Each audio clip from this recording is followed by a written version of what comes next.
Hello commerce students, welcome back to my channel. आज का topic commerce related subject cost accounting से है। हम कॉस्ट अकाउंटिंग का मीनिंग जानते हैं इसके बारे में और समझते हैं कुछ उसके आगे के कुछ डेफिनेशंस और उसके नीड क्या होता है कॉस्ट अकाउंटिंग के। ठीक है, चलिए आगे बढ़ते हैं।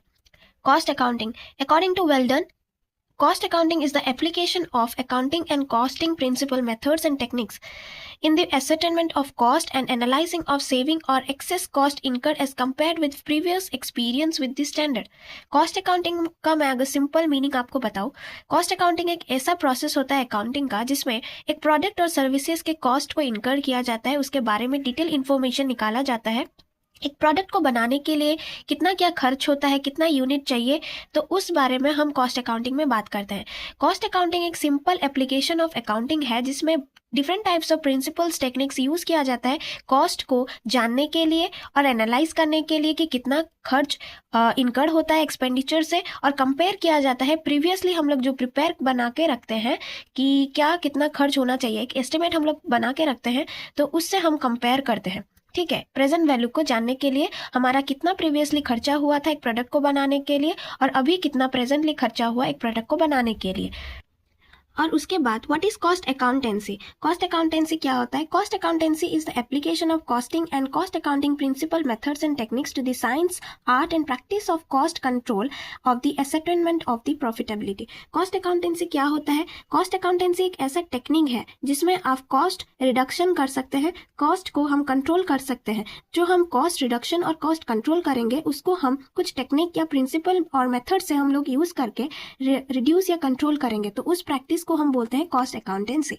हमने कॉस्ट अकाउंटिंग में कॉस्ट का नाम तो सुना, तो उसमें कॉस्ट का मतलब क्या होता है? The price paid for acquiring और getting something is known as costing. अगर आप कोई चीज को एक्वायर करना चाहते हैं एंड इन रिटर्न में आपको कुछ कॉस्ट पे करना पड़ता है, प्राइस आपको पे करना पड़ता है, तो उस प्राइस को हम पे करने से उसको हम बोलते हैं कॉस्ट। और व्हाट इज कॉस्टिंग, जो टेक्निक हम यूज करते हैं एक प्रोडक्ट और सर्विसेज को फाइंड आउट करने के लिए, उसे हम कॉस्टिंग कहते हैं। As you see written on this copy, the technique which is use to find out the cost of product और services is known as costing.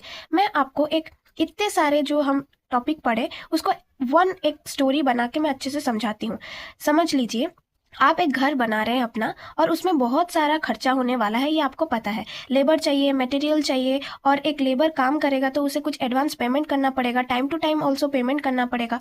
तो फॉर एग्जाम्पल आप घर स्टार्ट किए बनवाने के लिए और बहुत सारा खर्चा हुआ और आप डेली डेली पेमेंट करने स्टार्ट कर दिए लेबर को, तो आपने क्या कहा कि मैं इतने सारे खर्चे को तो याद नहीं रख सकती, तो आप एक कॉपी में उसे मेंटेन करना स्टार्ट किए। तो उस कॉपी में आप जब मेंटेन करने स्टार्ट किए आपका टोटल बिल हुआ 2 लाख। ओके, खर्चा हो गया घर बनाने के लिए, तो फॉर एग्जाम्पल ओके, तो 2 लाख खर्चा हो गया और आप जो पेमेंट आप कर रहे थे इन रिटर्न में आपको जो काम चाहिए, तो आप वो पेमेंट को आप क्या बोलेंगे? कॉस्ट बोलेंगे। और कॉस्टिंग किसे कहेंगे? जो आपने कॉपी में लिखा है इतना मटेरियल आया है, इतना लेबर को हम पेमेंट किए हैं, इतना सीमेंट आया है, इतना सैंड आया है, तो वो सब जो टेक्निक आप यूज किए हैं, इतना इतना खर्च हुआ इतना स्क्वायर फीट बनाने के लिए, उसे हम कॉस्टिंग कहलाएंगे। और कॉस्ट अकाउंटेंसी किसे कहलाएंगे? कॉस्ट अकाउंटेंसी फॉर एग्जाम्पल, अगर आपने वो जो कॉपी में मेंटेन किया है और देखिए आपने अपने बड़े पापा को दिखाए कि देखिए बड़े पापा हमारा घर में इतना खर्चा हो गया, लेकिन उन्होंने कहा कि इतना खर्चा बेटा कैसा हुआ, 2 लाख तो नहीं होना चाहिए, उससे कम होना चाहिए था, मैं तुझे एक ऐसा लेबर ढूंढ के देता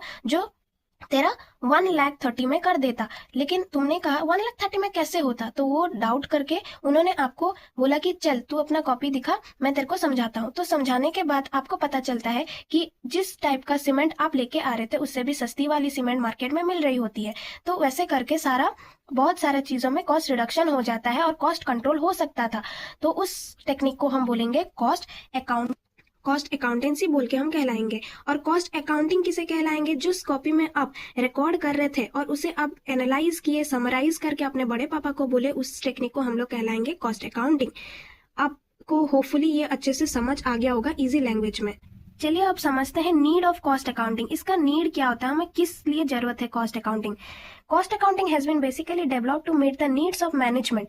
हाँ, कॉस्ट अकाउंटिंग बेसिकली इसीलिए नीड चाहिए क्योंकि एक कंपनी में मैनेजर्स को इन्फॉर्मेशन चाहिए, प्रॉपरली मैनेजमेंट को गाइड कर सके और क्या क्या नीड चाहिए उसको मीट करने के लिए। Modern management needs much more detail information beside profit and loss account and balance sheet. Modern management आजकल क्या करते हैं, ओनली प्रॉफिट लॉस में फोकस करते हैं और बैलेंस शीट में मेंटेन करने के लिए बस फोकस करते हैं। लेकिन उससे पहले अगर मैनेजमेंट में कोई भी कंफ्यूजन ना हो और प्रॉपरली गाइडेंस हो, डिसीजन मेकिंग हो, तो ही अच्छे से एक कंपनी प्रोग्रेस कर सकता है और प्रॉफिटेबिलिटी हो सकता है। Cost accounting provides detail information about every elements of cost to the management. एक कॉस्ट अकाउंटिंग एक प्रोडक्ट के बारे में या सर्विसेज के बारे में प्रॉपर इन्फॉर्मेशन प्रोवाइड करता है cost related to the management. The information supplied by the cost accounting acts as a management tool for decision making for organization, optimum utilization of scarce resources, contributing profitability of business by controlling expenditure under various head. Cost accounting आपको बहुत सारे information provide करता है एक product related, कितना क्या खर्चा होगा एक प्रोडक्ट को बनाने के लिए, मार्केट प्राइस कितना होगा और उसे बनाने के लिए कितना वेस्टेज होता है, उसको सब इन्फॉर्मेशन एक मैनेजमेंट को प्रोवाइड किया जाता है फॉर डिसीजन मेकिंग, ताकि फ्यूचर में जितना भी स्कैर्स रिसोर्सेस है उससे ऑप्टिमम यूटिलाइजेशन हो और उससे हम प्रॉफिटेबिलिटी बिजनेस को हो। Thank you. आज के लिए इतना। होप आपको ये इजीली समझ आ गया होगा। टॉपिक बहुत इजी टॉपिक है, तो आप अगर अच्छे से समझते हैं तो बहुत इजी हो जाता है। Thank you. अगर आपको मेरा चैनल अच्छा लगता है, do like, share and subscribe to my channel.